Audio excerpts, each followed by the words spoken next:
Hey, this is David Judson Clemmons from Judd, and you are listening to Target Audience Magazine. I'm not saying that it's easy. We are so young, we are so young. I've seen the lights and the water rises. Those in the tower will survive. Those in the tower will survive. Those in the tower will survive.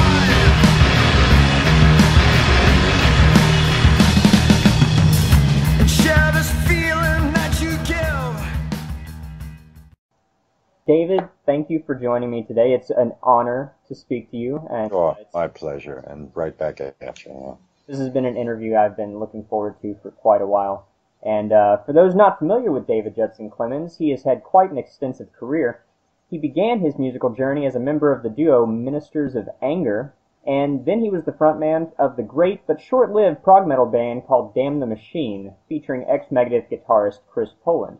But since the mid-1990s, he's commanded an array of musical projects, including the Fullbliss, his own solo endeavor, as well as the subject of today's conversation, the band which bears his name, Judd.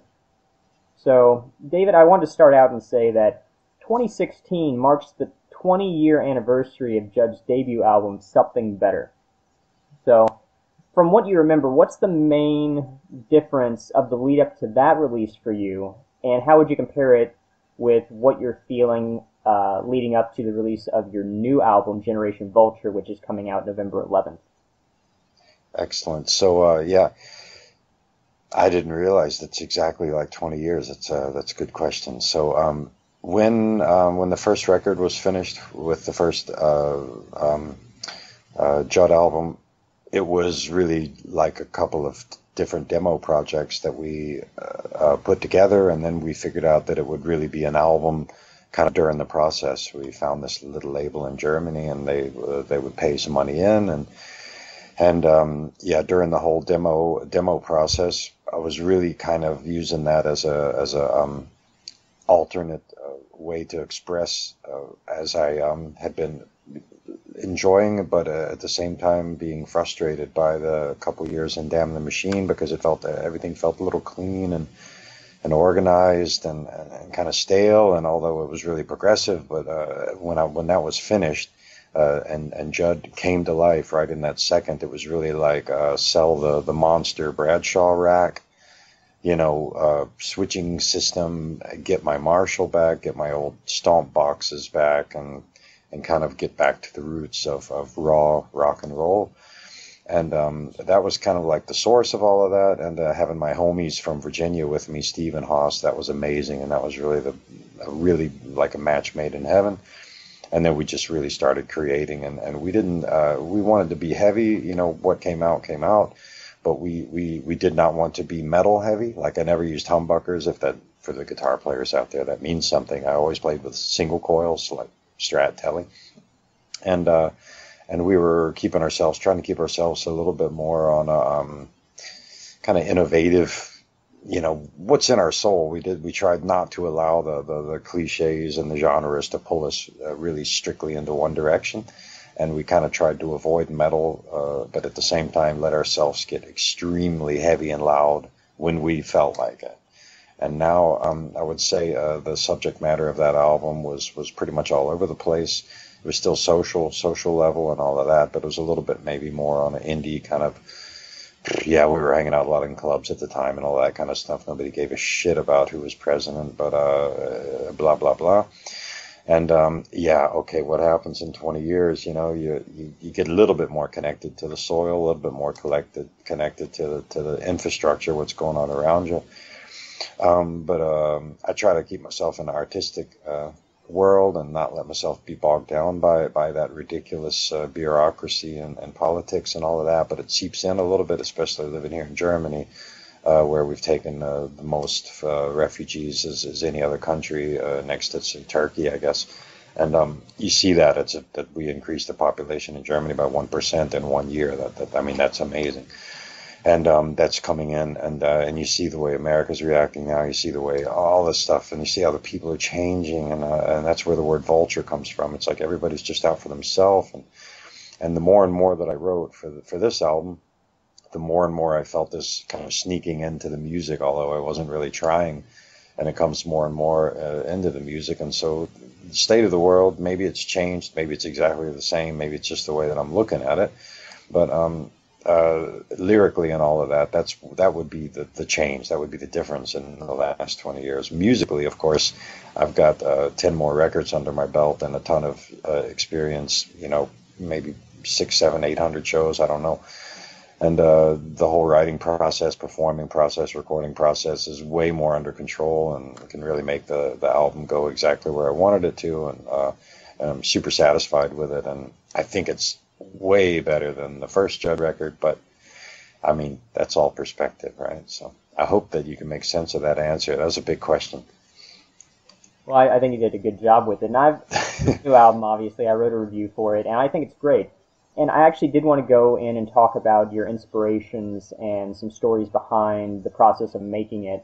So you mentioned the Syrian refugees, which is something I was going to bring up a little bit later. Obviously, that played a part in making the new album, but was that your main inspiration, or were there other things that led you to it? Not at all. No, not at all. That's a very small piece in the monster-sized puzzle. It's like I'm inspired by life in general, and I'm a super optimist. I can make if somebody says it's Armageddon, then I can say, okay, well, at least blah blah blah blah, whatever. It's not going to happen till afternoon or something. Yeah, I mean, I'm going to find a way to stretch it and make it positive. But yeah, I mean, certain things creep into your artistic work, and a lot of people listen to it, and if they know me, then they're like, ha, he's at it again, Dave's at it again. And the people that don't know me will say, well, man, that's some heavy shit, man. You must really be tortured or something. I'm like, not at all. I've really laughed through the whole process. But yeah, and life in general inspires me. I mean, I look at people. I'm on the public transportation a couple hours a day, just going back and forth here and there, and watching people. I mean, how they act. And one guy's sick, puking in a bag because it's obvious he just had chemo on the train. And I mean, I could just bust down crying right there. I mean, he's doing it all sly with a bag under his jacket, and half the people think he's wasted. But I mean, the other half of the people can look at him and tell what he's really doing. He must have been doing chemo, and he's trying to be real sly and puke into his bag and wipe his mouth that nobody notices and stuff. And I mean, stuff like that just rips me up, man. And I mean, I could write a whole album just based on this guy's what I think this guy's going through, But seeing how people turned a little bit more selfish and all that in the last years, and the kind of like the struggle. These people, some people are sitting here and they got everything. They don't even realize it, and then somebody's got nothing. And how they're reacting, and then all of a sudden they have everything again. That's such a weird triangle, right? And then they come, and then they do have everything, and then they react differently. And then the people that have to work really hard just to get a little bit of something that are here already, then they're pushed down, and then they're offended, and like you see the struggle going around the city and the people, what's surrounding me, where I am at, where I've been for the past 15 years. And I mean, there's a ton of inspiration in that from the struggle itself. And yeah, it's like each song has its own life. I mean, there's a couple songs on there where the lyrics are maybe 10 years old, and I pulled them back out. And like The Operation, that was a song when I still was going back and forth to Los Angeles, and that came out. I guess if you read along the lyrics, then you'll get the gist of that one, yeah, too. But yeah, Humanity, the Lie, of course. Yeah, we should be kind to one another, but we are not in most cases.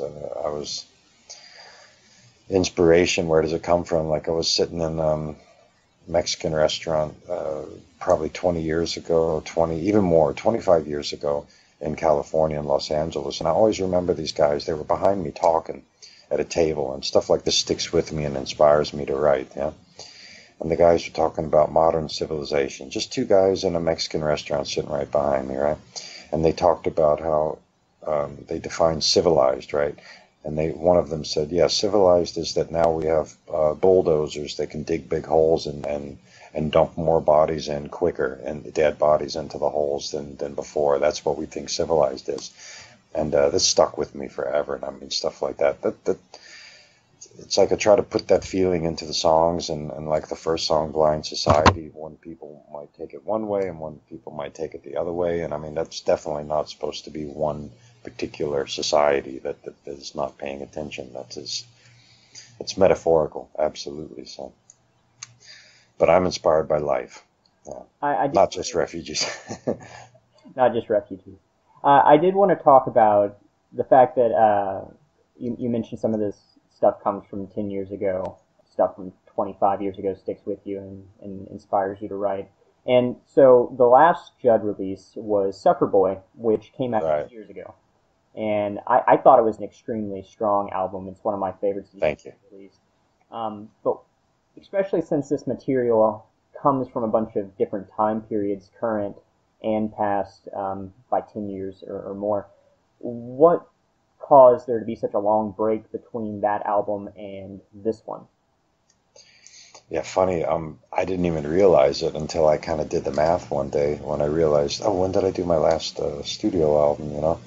Because of course I did some stuff in between, but nothing crazy, right? Nothing where we really took the band into the studio and all that. I did Cold White Earth, which was like a real lo-fi mono recording, and then we kind of jazzed it up a little bit, and so this time in between, it kind of went fast. I don't know. I was kind of enjoying. I let a little bit of the pressure off from the pipe dream, the Make It Rich rock and roll pipe dream. You know, I kind of let the pressure just float away, and then kind of let the music come back to me when it was ready. And then I was playing the whole time, doing gigs, and then I've been working, I would say working, which in Frank Zappa's words, half of writing is organizing. And so the last 3 years I've been spent working on the Generation Vulture album, which meant organizing thoughts, organizing demos, you know, live recordings, ideas, you know, talked into my cell phone, whatever, and just kind of collecting all that stuff and really finding the best of the best. And in the end, it felt a little bit like the recording was rushed, like to get it going and all of that. But I mean, when you really look at it, that since Sufferboy, there was 6 years. I mean, it wasn't rushed at all, and I mean, the time really just kind of went by. I mean, I've been building a little house here and in the village where we live, and I mean, a couple more kids in between, and I mean, yeah, it wasn't planned to be so much time in between. Life happens. Yeah, really, yeah. So even though you're living in Berlin, Germany, yeah, your beginnings were in the United States of America. So absolutely, yeah. I've always been curious, what led you to move abroad, and what's kept you there? And also, after that, how has that changed your perspective of what happens in the United States? Yeah, I was, since, I guess the first time I came to Europe in general was with Damn the Machine in 92 and 93. And then, it was a good time being in Europe. It's really strange being an American with native roots and all of that. And then when I first came to Europe, I remember I had this weird feeling of kind of like being in the homeland, like being American. It's always like home, home, home. But then I came here and I had this really strange, unexpected feeling of being like really home, like geographically speaking, nothing to do with family or something, of course. And then I went back to LA and worked a little bit more, and then when Judd got rocking, and then we got a couple tour offers, and then we came back over here, and then it built up, and then we were doing a lot of travel in Europe, so all over through not only in, of course, not only in German-speaking territories, but all over Italy and France and Czech Republic, and so got a little bit of to see everything around, and then the more and more I came, I started making more and more friends, and then the feeling started to change a little bit. I started to have a feeling of, yeah, I could really like take up shop here, and really make something out of this, and yeah, and it was in 99 to 2000, right after the Y2K. Remember that? You remember Y2K? Everybody was freaking out. We made it through that, and then it was right around that time when I had a tour over here, and I met the lady, and we ended up getting married and all of that, and having a son, and we were married for 7 years, but it didn't really work out. But to answer the question of why I came here, I mean, that like opened the door for me to be able to come here and get, residency and work permit and all that kind of stuff. It was really like artistic reasons as well, so it was really like a half thing, and that just kind of enabled the whole thing to happen. I mean, it was a crazy move. I mean, I cannot imagine that now I would ever do something like that, but I was really younger. I shouldn't say young. I was only younger, and kind of like the planets aligned for the journey. Everything seemed to kind of line up, and it came over, and then I went back and forth, tried to keep a flat in LA for a while and all that. I mean, fucking nightmare, and just trying to keep a car there, maybe some jobs, some tools there. I still got tools at a friend's house, and I've got like guitars I don't even know at my mom's, at my friends, and after a while you just kind of just say, fuck it, you can keep that stuff if you want it, I mean, or throw it out or whatever, but like and that got more difficult. Exchange rate with the money and everything started to change, went a little bit different, and then the euro got really strong, and then all of a sudden it made no sense to work or do anything in America anymore because it only turned into a debt. So then I kind of made a decision, okay, I'm really going to live in Europe. That was in like 2005 or 2006 or something like that. I'm really going to just live here, really do everything. Just gave up all my stuff there, and then of course, at the time, I didn't feel like I was being changed at all by living here or there, but more and more, I speak differently. Like when I speak English, I'm trying really hard now to speak normal, but it's like, I mean, it's 15, I've lived here almost 16 years now, and so that really gets into your speaking, right? Like I speak mostly German here. I don't speak English. I speak, well, maybe half. If I'm talking to my kids, I speak English, right? But, so, okay, how did it change me? That definitely changed physical speaking and all that kind of stuff. You have to learn the language, all that kind of stuff. Of course, your view of the world changes because you're not in the American bubble anymore. You're outside of that bubble looking in at it. You hear Americans talking on the train here, and everybody looks and thinks, ooh, what are they talking about, And it's like they're the foreigners, I'm the foreigner. It's really, really weird to be on the other side of that, and when you didn't see it coming, right? It just kind of happened. Like, oh, I'm the foreigner. Yeah, kind of remember that, and then, of course, efficiency of. I think living in Germany, I've become much more efficient in like doing all kinds of things because it's just in the culture here. I mean, you just like, you just don't do things like twice. You do it right the first time, kind of like the philosophy and all that, and that kind of gets in your blood too when you've lived here for a while. And like artistically, of course, now that's where it turns into a little bit of a fight because the art in Germany, especially the music, should I say, the music in Germany is not really my thing, right? It's not really what turns my screw, should I say? And so in that case, that's one of those things where it's like hold on to your roots, and that's something where I really, really try to make what I'm doing now a product of what I learned growing up in Virginia, what I learned growing up in Los Angeles and what I learned from living in Europe for the past 15 years, kind of let all of that just flow into one beautiful river and come out, and then and try to not let it go one way or the other, like try to keep a fingerprint on it the whole time. And so, but that last part, the artistic part, is a bit of a fight, because sometimes you don't realize that it's happening. And I think the difference between Sufferboy, I have to be honest, and Generation Vulture is that Sufferboy, I felt that I did let a little bit of the Berlin rock and roll scene get into my writing, because some of that stuff I wouldn't do now. But the stuff on Generation Vulture, for me, every song is really exactly what I, at least now, what I really want to do. Yeah, another long answer. Now, the last song on the new album Generation Vulture is called "How the West Was Lost." And speaking of your optimism, but Oops. So Europe is, of course, part of the Western world, but you specifically call out the United States here. And as you're probably aware, the U.S. is set to vote soon on its next president. Here, You don't say.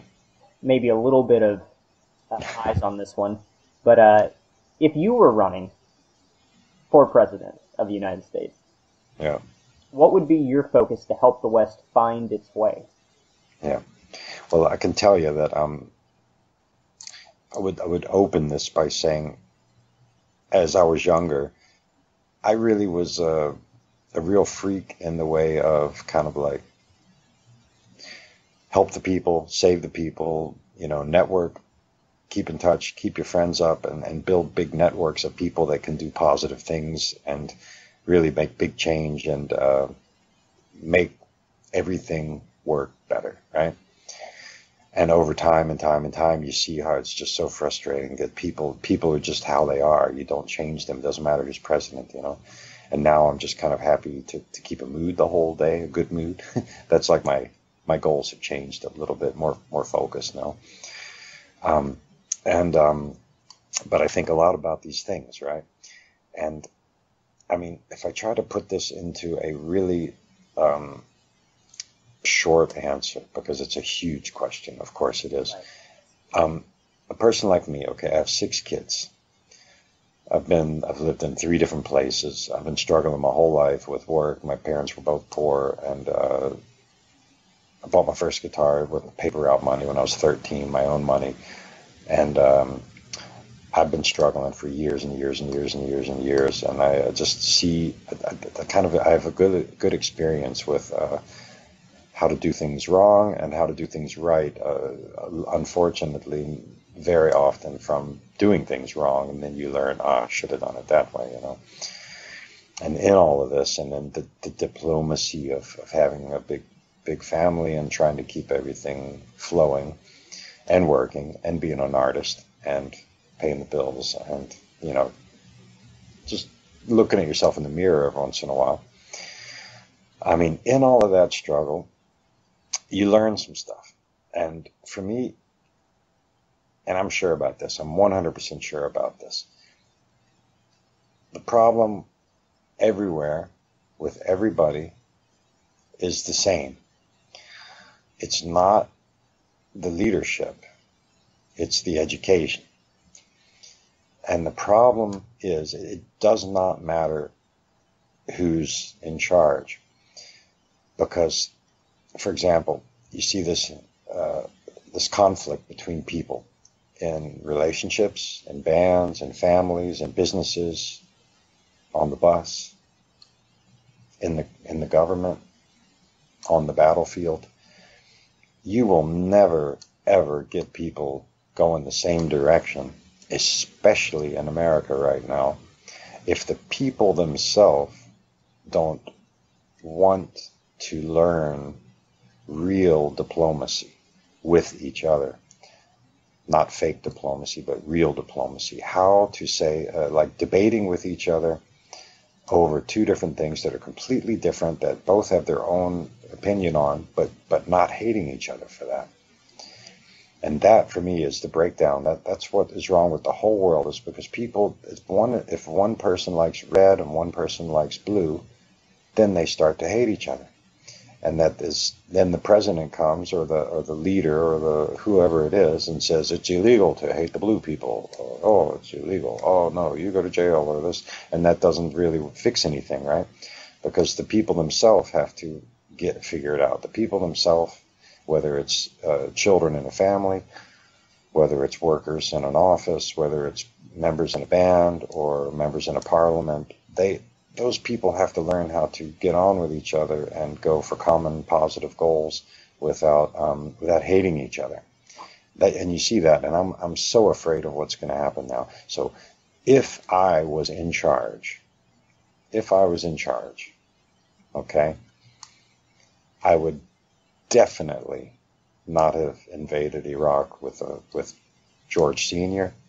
or George W. I was against both of those, and I thought that was a huge mistake. Vietnam was right before my time.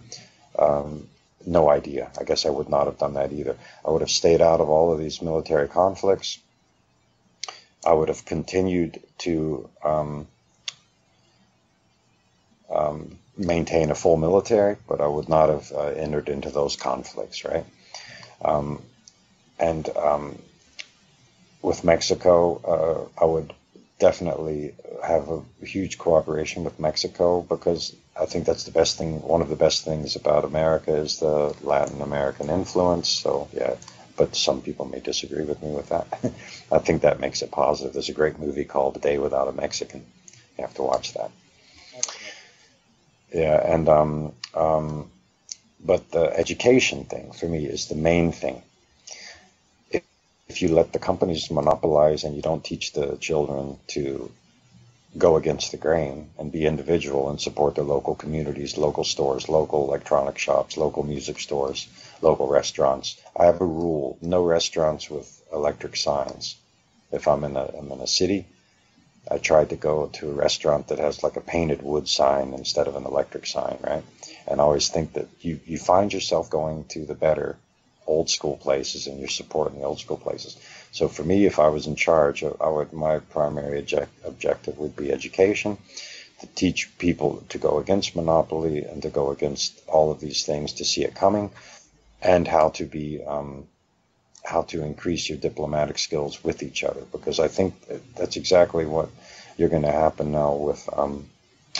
Of course, there's a million other infrastructure things that can be all addressed, but that takes too long to talk about. But the main thing, I think, is the diplomacy with each other in the living room. I don't mean in the White House. I mean in the living room. I mean in the clubs. I mean driving your car on the interstate, on the street, road rage, one thing after the next, whatever. It never ends. I mean, people, you can't get on with each other, and you have stickers on the back of Chevys with a guy pissing on a Ford truck, and you have a sticker on the back of the Ford truck with the guy pissing on the Chevy truck.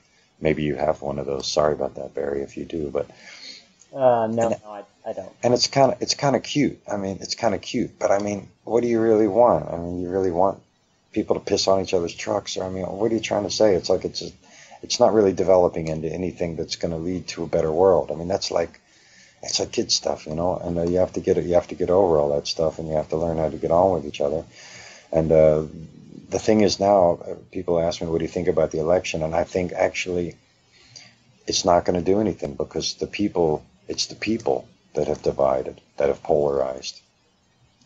The leaders, they can't do anything. They're just going to represent the people. The people are going to do what they want. Well, speaking of getting along with one another, Europe, and especially Germany, as you've mentioned, has seen its fair share of the Syrian refugee situation. And I'm curious if you can tell us how you have been affected personally at a local level, and what your perspective is on what's happening. Well, they've done a wonderful job, and Merkel went against almost everybody and keeping that up and doing the Christian thing, because it's a Christian party that she represents, of course, and doing the right thing, taking them. Somebody's got to help them. I mean, and Turkey took way more than we did, and so it's like, if you really look at the big picture, it's not just, yeah, a lot of countries in Europe were against it, but there are also many countries that are still supporting. But me personally, it's like a little bit difficult, because it's I've been affected, but not really. It's like we have friends, of course, that are from. It's not only Syria. It's also Iraq and Syria, because many refugees that are here are also from Iraq, right? They're not only from Syria, but criminality. They're catching more and more terrorists, blah blah blah. But I mean, what I said when they first started to say, okay, we're going to bring 1 million. There's going to be 1 million, and you're going to have to say, okay, out of 1 million Germans, how many are criminals? Okay, you're going to have at least that percentage coming now with the Syrians. Maybe less, maybe more. So you have to beef up your. So if you're increasing your population by 1%, then you have to increase all infrastructure by 1%. If you can't do it, then you're going to have trouble. So the problem was they even realized that later, that they didn't do that quick enough, and now they're having to kind of force feed cops into the system and bureaucratic our workers and all that. They're having to keep up with all of that.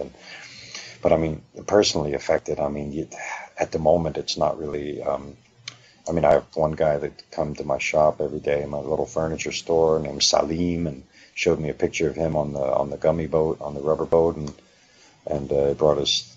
He has a son here, brought his wife with him. He has 2 more kids, I think, that are still in Syria. And like, you know, I talked to this guy almost every day for months. He came by and we had lunch, and he made me food and brought food, and I mean, brought me little chicken, little packs of honey that he had gotten at the refugee house, and like, I mean, like, so much love pouring out, you couldn't say no, right? And pretty amazing. And so, I mean, one-on-one contact, absolutely, everywhere. Negative, positive effects, I could only say positive, you know, because it's like you're connecting to another part of the world. I mean, it's almost like time travel, but not really time travel, but it's really such different culture.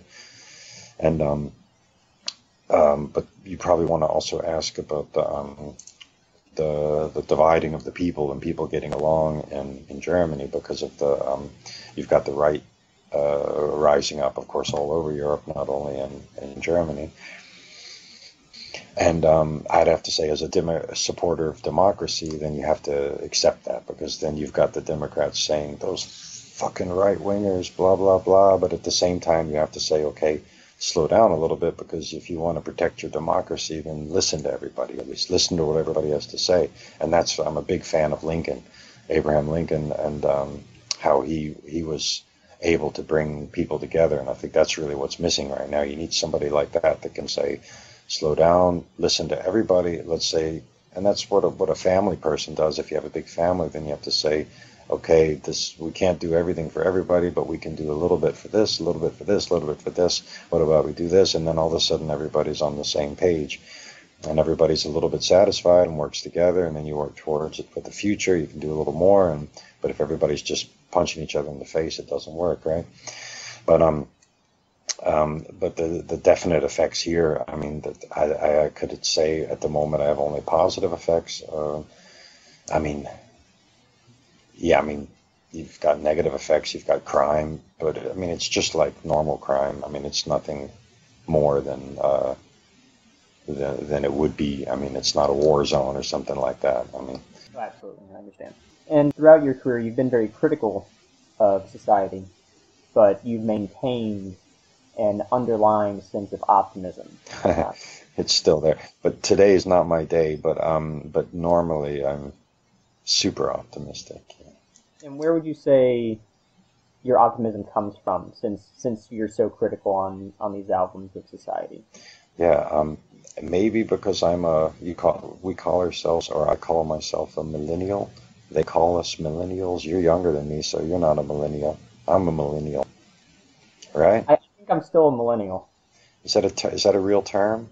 Yes, I think they actually, I forget what it was, but some group actually put people that were born between this year and this year, and it's a very large range. So I've got people that I thought were part of, like, my parents' generation that are being called millennials, and at the same time they call us millennials.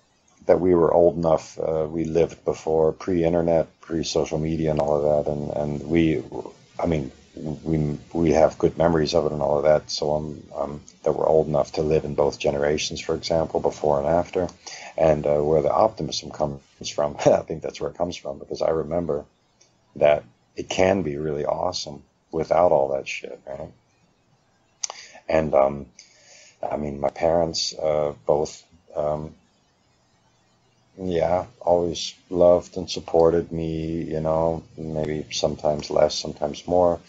Good family, you know, good grandmother, nice cousins, and kind of growing up in the South. I mean, Southern hospitality, I really love it. And I mean, not far from where you are. I mean, just an hour down the road, actually, down 95 South, is my dad had a house in Doswell, which is, everybody knows where King's Dominion is. And I mean, that's right before you get to Richmond, and that of course I grew up in Richmond, but then a little bit in the outskirts, and my good friends, solid friends, they don't forget you. I mean, and that all that stuff kind of goes into your karma bank, into your memory, that where does your hope come from and your optimism come from, and it just kind of fuels it, keeps it burning.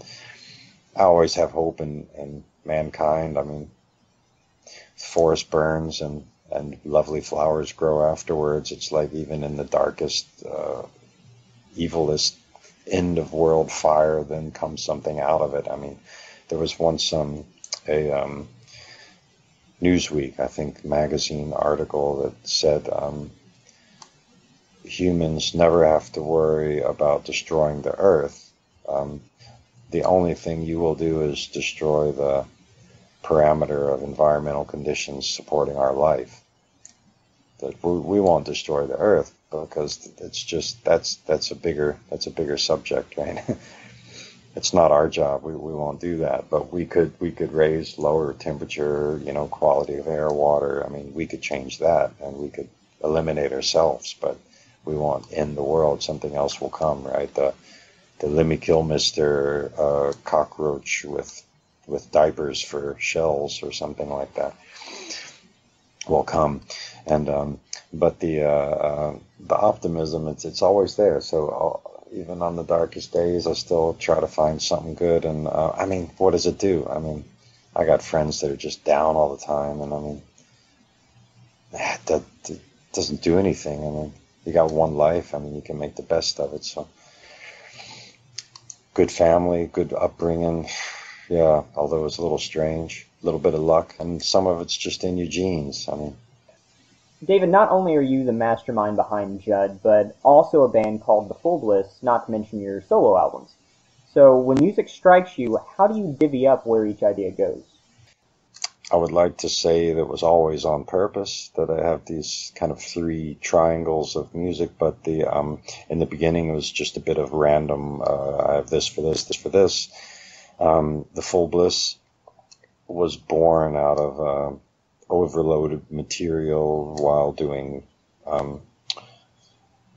Judd, and I'm pretty good at doing things parallel. Like my band members tell me, when you're in motion, then usually you're better at doing two or three things at the same time. And if I'm stagnant, then I kind of remain stagnant. A little bit of a physics theory there. And I came up with the Fullbliss. I met Janice Mountainer in Los Angeles, and she's a violinist, wonderful violinist and actress and singer, and jamming together. And all of a sudden came up with all these wonderful songs, and that really was born out of that. And the drummer, Joey Gold, is from the LA band Love Hate, also a bit of a cult band, Love Hate, and he played with us many years and would still play now if I were to come back.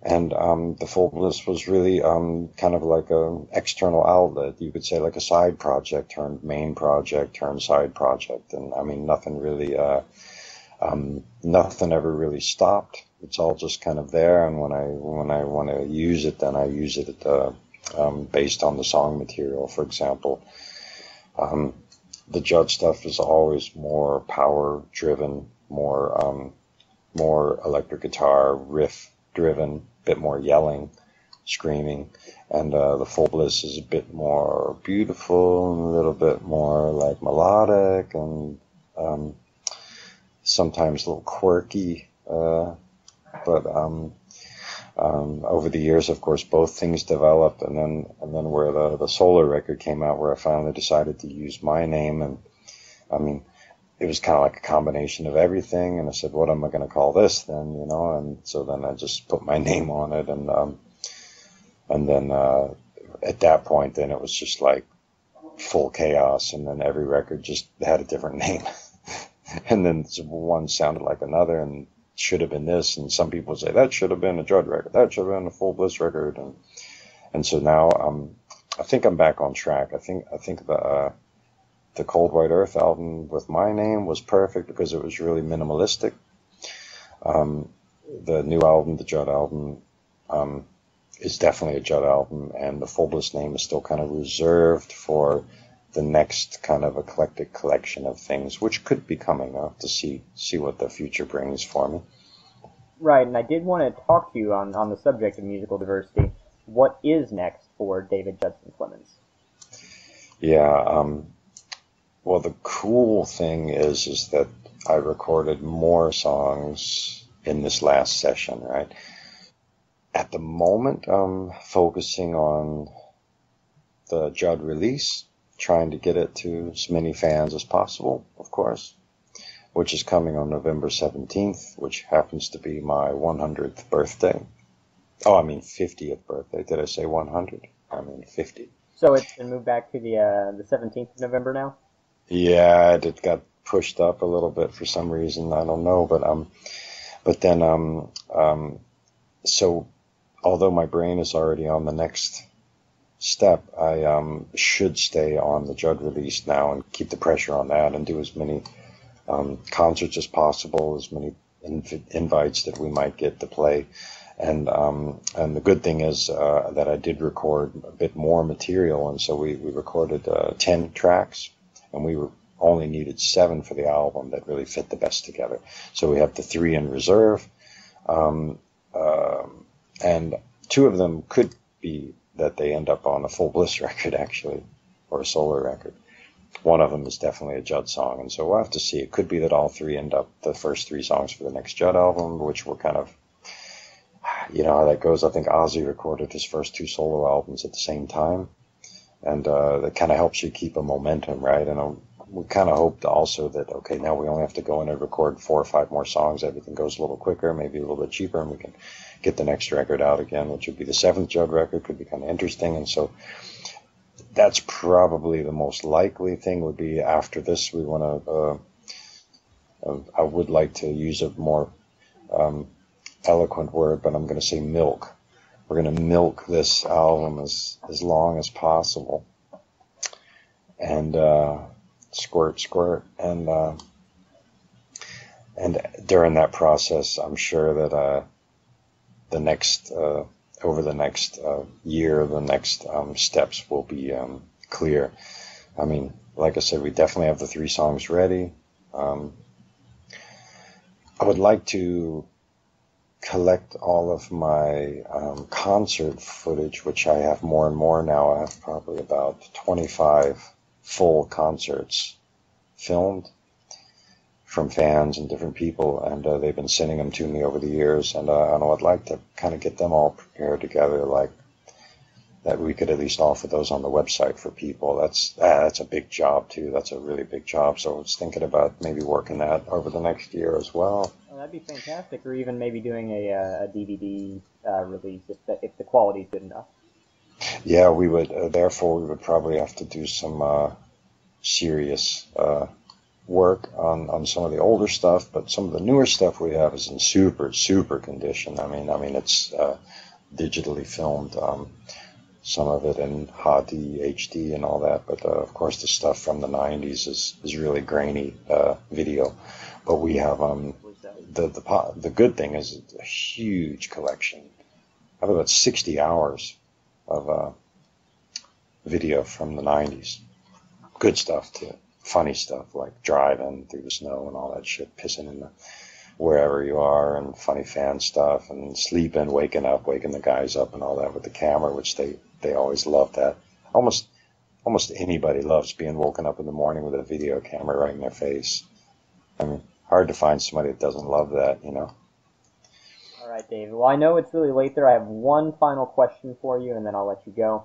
And Excellent. that is simply, what would you like for people to get out of listening to Generation Vulture? I would love for people to hold on to handmade analog work in general and songwriting and the old times, hanging with your friends, 2-hour show, not like a 5-minute New York open mic thing. And I would like people to reflect on their society and the people around them, slow it down a little bit, maybe get out of social media completely. I think that's anything with a click, with a viewer and all of that. I'm fully against all of that kind of stuff, and I think that should all be kind of erased. Anything with a counter or a viewer or a clicker, they know how many views, blah, blah, blah. I would love people in general to kind of get out of all of that, slow themselves down a little bit, go a little bit back to where we have what I like to call the climax of technology. Every technological advance has a climax, and then it gets abused. For example, the atom gets split. Somebody figures out it's great for making energy, and then what do they do? Make a bomb, yeah. And they always find a way to destroy a great invention. I think, in general, music, the recorded album, the recorded CD, and all of that, I think we kind of climaxed in like the 90s. And I think people should remember that. I mean, we shouldn't get stuck in the past, but we should also not throw it completely away. And for me, that the new album was recorded completely analog on a 24-track 2-inch tape on old machines. We mixed it through an old knee board. We used all analog outboard equipment. And, of course, that's a technical thing, but then the society thing is, I'm an optimist. I want people to get on with each other. I want people to see the mistakes we made, and I want them to get on with it. I want them to work. I want to work hard. I think you should get dirty. You should wake up early and get your hands dirty. And I'm a worker. Actually, I'm not a VIP. I'm a worker, and I think if anything, I'd like people to get on with each other. I mean, that keeps me going. But the quest of that maybe that affects a few people, yeah. Genza and chill bumps, lots of chill bumps. I want to give lots of people lots of chill bumps. Oh, David, I want to thank you for taking precious time out of your day to speak to me. And, yeah, it was a pleasure, Barry. Likewise. And just want to remind everyone that on November 17th, Judd's Generation Vulture album comes out, and you can find it in the links that I'll have with this interview. So, David, thanks again, and Thank have a good night. Yeah, you too, brother.